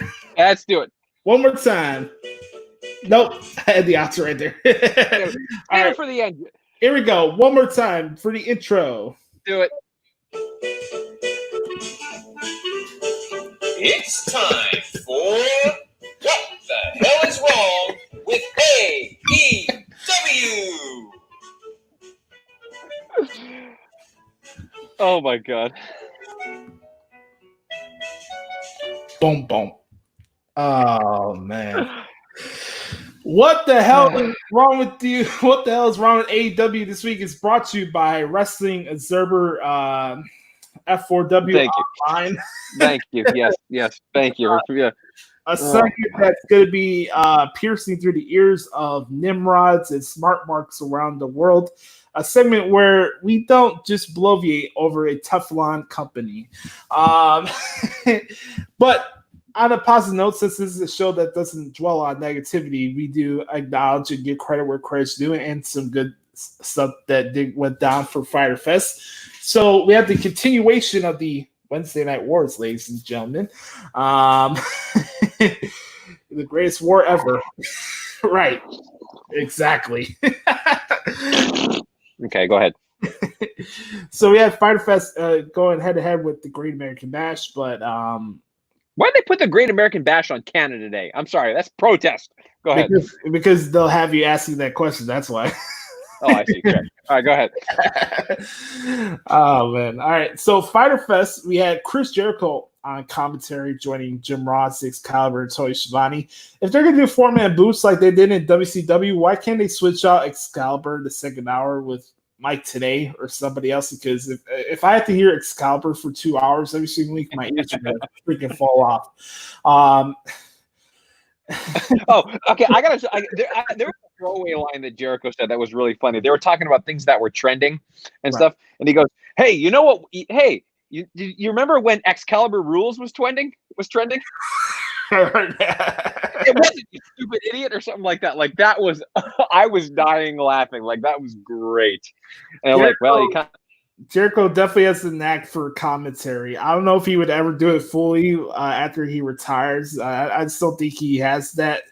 No, what he wants to do, but yeah, this guy's one of a kind performer. That's for sure. Oh my God, it was, and honestly, like the chemistry between Jericho and JR and Schiavone is actually pretty great. Like the three of them together are pretty great. Yes, commentary for the most part was pretty good. I do want to acknowledge the conversation I had with Hoodie last night on Twitter. And where JR's like, he'll mention something like, for example, hook in the far leg kick out. Exactly, JR. That's just the dialogue with JR and Schiavone. Absolutely great. Schiavone never disagrees with anything JR says.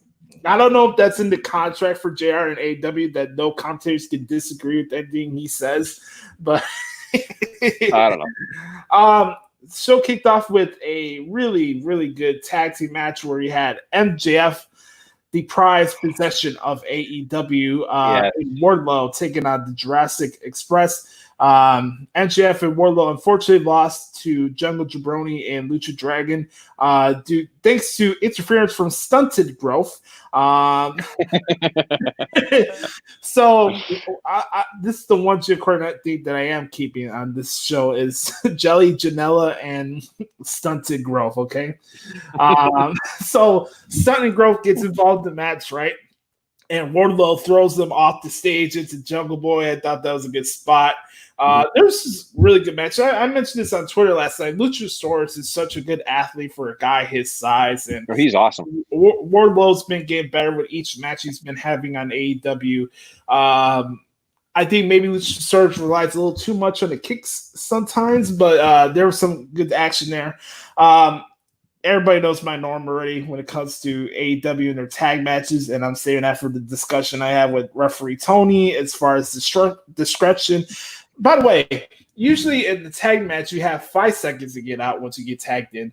It's 10 seconds in AEW. But in AEW, when it has 10 seconds, it's like 3 minutes to get somebody out of the ring. It's ridiculous. But nonetheless, I don't want to take that away. These guys had a fantastic opening match, and Jurassic Express were the ones to pick up the W, if you will. All right. I also thought props to Jungle Boy, man. He is fantastic. He's a great athlete, and what he can do is just wonderful. I will we'll get into it later on, but I agree with you, Josh. I thought that was an excellent opening tag match. I mean, what can you say about MJF? That it's just like he is special, and MJF is special, man, and he's going to be I really hope that AEW eventually builds the company around him, because he is he's one of those rare talents that's he's in the conversation for one of the best in all of professional wrestling right now, not just AEW but like really out of everybody. He's special, and he's doing some great work. But I agree with you, Josh. Wonderful opening tag match. As soon as I saw Marco Stunt do his thing, I immediately, as you know, I sent you a message like, oh, here comes your favorite Marco Stunt. Stunning Grove always got to make himself well known in the match. But I agree with you. Great opening tag match. Man, Stunning Grove's going to cost him a match, but I don't know if they do DQs in AEW. Who knows at this point? Before we get to what's wrong with AEW, let's real quick go over the stuff that was good. Penelope Ford and Hikaru Shida probably had the best women's match in AEW history so far, in my opinion. Penelope Ford's a star. She has star written her in every single way, just the way she looks, the way she wrestles, the way she talks, how she carries herself. Yeah, she has times through Roman Font attached to her, and that's fine. But what she does and her potential, the sky's the limit for her. So I love watching Penelope Ford wrestle. And she does really good. I think her offense is kind of repetitive at times, but she does really good for what she does as a baby face. And that was another good match from Penelope Ford and Shida. Agreed. And I'm all in on Hikaru Shida. I think she's terrific, and I really love what she's doing. I agree with you, Josh. Penelope Ford had the match of her lifetime, and she has star power for sure. The only criticism I have with this wasn't with either of them. It was with Times New Roman Font, who tried to take a kendo stick and swing as hard as he could at Hikaru Shida's head, and obviously she was going to duck and kick him, but still, like, are you going to like swing a weapon as hard as you can against a female superstar? What if something would have gone wrong and that would have connected somehow? That would have been people would have been talking about it for a completely different reason. So that was kind of my only questionable aspect. Well, and Kip Sabian should have gone away anyways. I mean, super bad. He just needs to go away anyways. But I know. But a great match overall. I really enjoyed it. Before we get to the other shenanigans, I thought Taz's promo was pretty good. Besides one line, which I'm going to get to later on, but for what he said, obviously there was an announcement that Moxley and Cage got postponed for Fight in the Fall, which should be taking place in 2 weeks. Same place, the Daily Place. So that's fine. Obviously, Moxley's attending to Renee Young at home, and that's more important than rushing him back for night 2. Actually, I thought Fyter Fest was going to be taped, but actually the show was live last night, and it looks like to be live next week. So anyway, it's fine. I thought the promo for what Taz cut was good. It's just the whole sloppy shop line where this is the same fucking guy who can't look around the ringside area and sees that, the ringside area that you were mentioning earlier. You have people who are not socially distanced in the first place. They're congregated like it's a fucking tailgate for a college football game, and none of them are wearing masks. None of them. Right. And everybody's like, oh, where's the NXT wrestlers wearing masks on Raw. There was a lot of them on Raw this week. I for the small snippet that I saw for Great American Match, it looked like everybody was wearing a mask. Right. But the double standards in pro wrestling between both these companies are just absolutely ridiculous. But I don't want that to take away from the promo. I thought Taz's promos has been really good in AEW. He's been doing really good stuff. Much better work than he did at TNA. So Taz has always been good at promos, man. Like that's probably the best aspect. Well, when he was an in-ring competitor too, I thought Taz was Taz was a great wrestler. Like he is a great he's everything he does in the world of professional wrestling. I thought has been terrific. Taz is he a WWE Hall of Famer? No, he should be though. Taz is one of the greatest performers of all time, whether it's in the ring or on the mic. So right. I hope eventually they can work things out and he can become a WWE Hall of Famer because he deserves it. I just think that whole line about being the slop shop is kind of hypocritical because QT Marshall had to leave the show because he had contract tracing with somebody who had the virus, and it was supposed to be QT Marshall and Dustin Rhodes against Hangman and Omega on the Dynamite, and that had to be canceled. So. Is everything you guys doing down there in Jacksonville perfect when it comes to COVID-19? No, God, no. So that's the issue I have with that, but nobody wants to mention that. Okay, you said Rhodes, Josh. Can we just get to what was undoubtedly the worst part of AEW? Yes. Okay. Here's what I was most pissed off about on Dynamite last night. Yeah.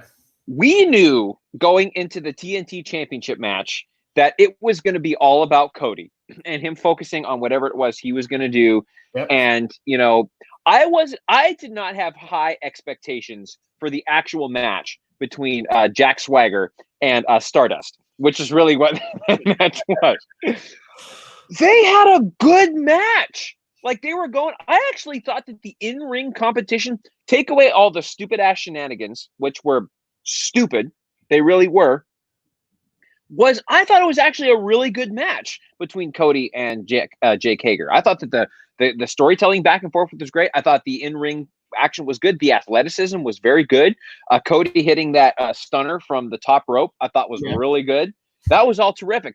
But then you get the stupid bullshit of Jake Hager going after Arn Anderson, who's just minding his own business over there. You have Dustin Rhodes coming in, clearly costing the babyface, or clearly using heel tactics to give the babyface the win. And then Jake Hager punches out a referee. Are you serious? Like, what the hell are you trying to do here in this storyline? Like, it's very obvious that Cody is trying to turn heel, but he's playing things off like he's a babyface, and all of a sudden he's cool with Arn Anderson cheating, Dustin Rhodes cheating. Oh, that's all fine, but I'm still going to be the awesome babyface that's going to give everybody an opportunity and play the babyface tactics. It's ridiculous. And then Hager punches out a referee. Like, how is that? And then Cody's now going to go and suspend Jake Hager because he's going to play the boss card. Oh, I'm the boss, and we have to take care of our officials. You know that's coming, that he's going to suspend Jake Hager or management or whoever is going to suspend Jake Hager because he punched out a referee. But Cody used heel tactics as a babyface to cause Jake Hager to do that. And then, like, all the commentators like, oh, you can't punch out a referee. And, of course, Jericho had to play up his dude.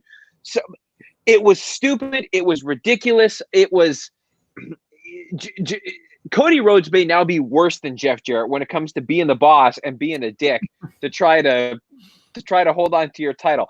I think what most pissed me off about it, though, Josh, was the fact that it ruined a really I'm going to go ahead and say it. It was a great wrestling match, and that stupid bullshit ruined it. I hated that aspect of it. Cody needs to go. He needs to go away. Either make your heel turn complete or whatever. But and here's another thing. They're treating the TNT Championship like it's a bigger deal than their world title. Their flagship title, it's getting less of a treatment than their secondary title, like their mid-card title. It's absolutely ridiculous, and I absolutely hated it. And I almost feel like we should play the song right now because what the hell is wrong with AEW? Okay, I'm done. Rant over, but pissed me off. Ladies and gentlemen, I have one thing to say.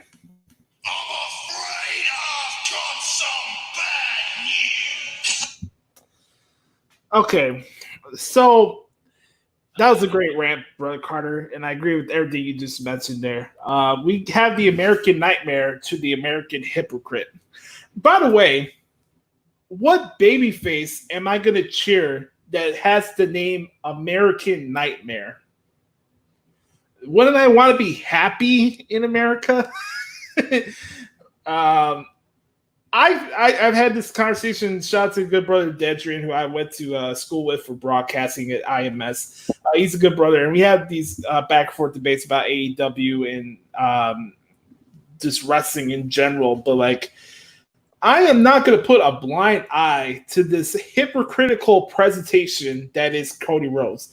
Everything you just said echoes everything I've been saying over the last couple of months. And it's not because I have a vendetta against Cody. I like watching him wrestle. I like covering his matches. But don't you notice that all of his title matches are overbooked, don't make logical sense when it's not his brother in the ring? And like you said, every time Arn Anderson is out there, he cheats. Every time. He cheated in the MJF match at fucking Revolution too. I think people forgot about that too. He's got his freaking Matt Nagy Denny's play sheet out there. Oh, well, let me see what time I need to write down when I need to interfere in the match.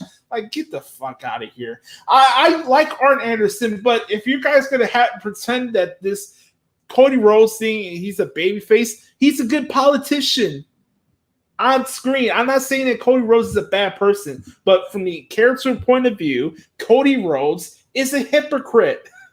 He's been Jeff Jarrett since day one. First match on Dynamite. And I think people give him the pass because he smashed the throne on the pay-per-view to make fun of Triple H. And that was this whole fucking company is so ridiculous, man. They're based around everything. Moving. That's the basis of what AEW is.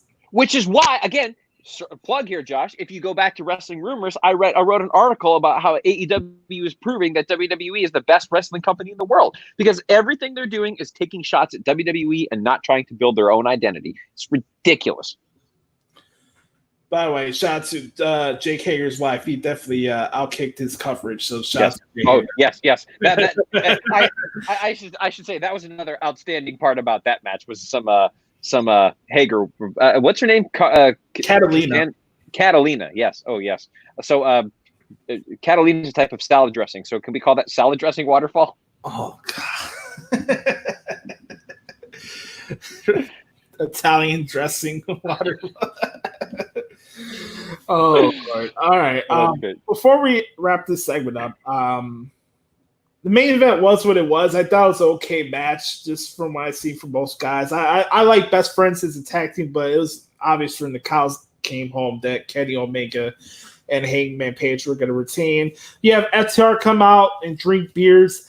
I'm telling you guys, I'm not liking the build so far for FTR and the Young Bucks. It's so predictable of, let's shove each other because we're from other companies and interfering in matches that don't involve them. That's why we have the 8-man tag team match for next week for for night number 2 of Fyter Fest. And I just don't like what they're doing right now with the Young Bucks FTR feud. I don't. Obviously, they're going to have the greatest tag team match of all time at All Out probably. But is it really going to make a difference? That's the thing. I want to see something that's effective and game-changing, and nothing happens of that ilk in AEW. Nothing. Right. Nothing. So with that said, I also give shout out to Pride Party in their match against Santana and Ortiz. I will say, Josh, I thought that Hangman Page and Kenny Omega, as far as an in-ring standpoint, and I was just watching this, they are really good in the ring. Like, I love the fluidity of Kenny Omega and how he sells. Hangman Page's buckshot lariat is a really cool finisher. When he does the flip over the top rope, that is a really kick-ass finisher. I like that. So I think that from a talent standpoint, Kenny Omega and Hangman Page are two of the best. Like, they're really good. And I know we give Kenny Omega shit, and rightfully so, for how overhyped he is, but the guy can go in the ring, and I have to give credit where credit is due on that. The guy can go. There's no question. But another thing that we might have overlooked, Josh, was Orange Cassidy coming out and just sitting there and Jericho getting that was awesome. Yeah. All Orange Cassidy has to do is sit there and Jericho gives him like that was awesome. Great. I love it. I love it. I love Orange Cassidy, man. He's great. And that pairing with Jericho works so well. It's great. I don't know how to transition it because our outro clip does not attest to how funny Chris Jericho and Orange Cassidy are with each other, but this clip is really funny as well. So with that said, that's our thoughts on Fyter Fest. Here's how we get out of it, Josh. All we have to do is just say Cody Rhodes and that stupid ass storyline. What the hell is wrong with AEW? This has been What the Hell is Wrong with AEW.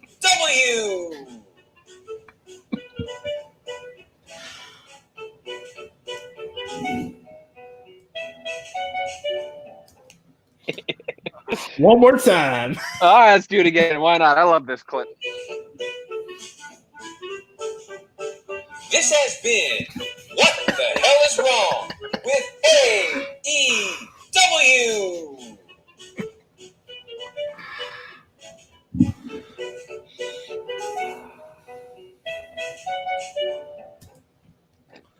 Oh man, I love predicting. Oh, that's great. Do we want to do predictions for Fyter Fest Night 2, or is that worthy of it? Nah, not necessarily. Okay, cool.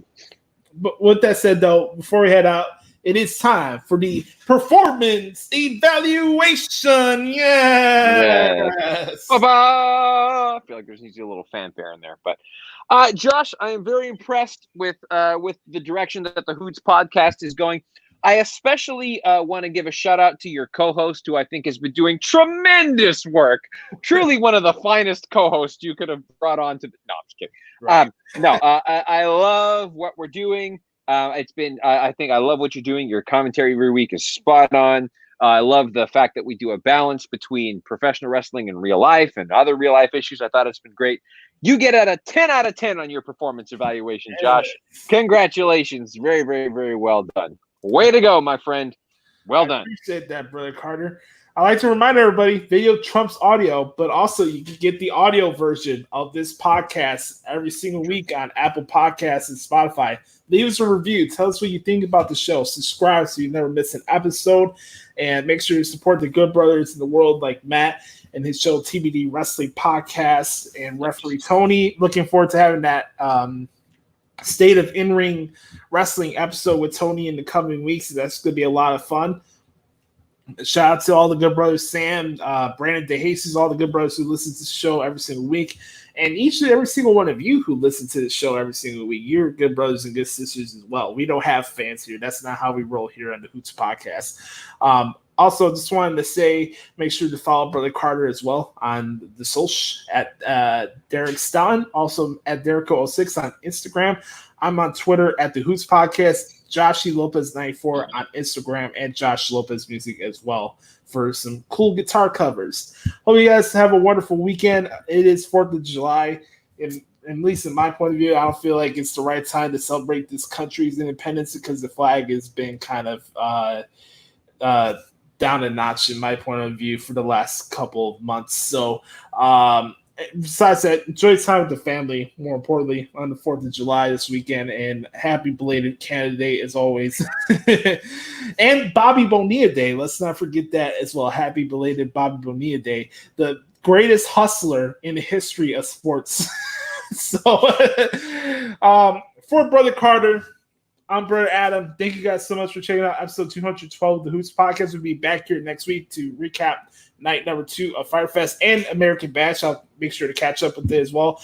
EO and Sasha had a wonderful match last night on NXT. That's the only thing I got to see, but we'll get to recap both shows in its entirety next week here on the Hoots Podcast. So have a wonderful weekend, everybody. Remember, be the authentic product that is yourself and make decisions if your heart's in it. We're out. Have a great weekend, everybody. We'll talk to you next week. Yes, sir.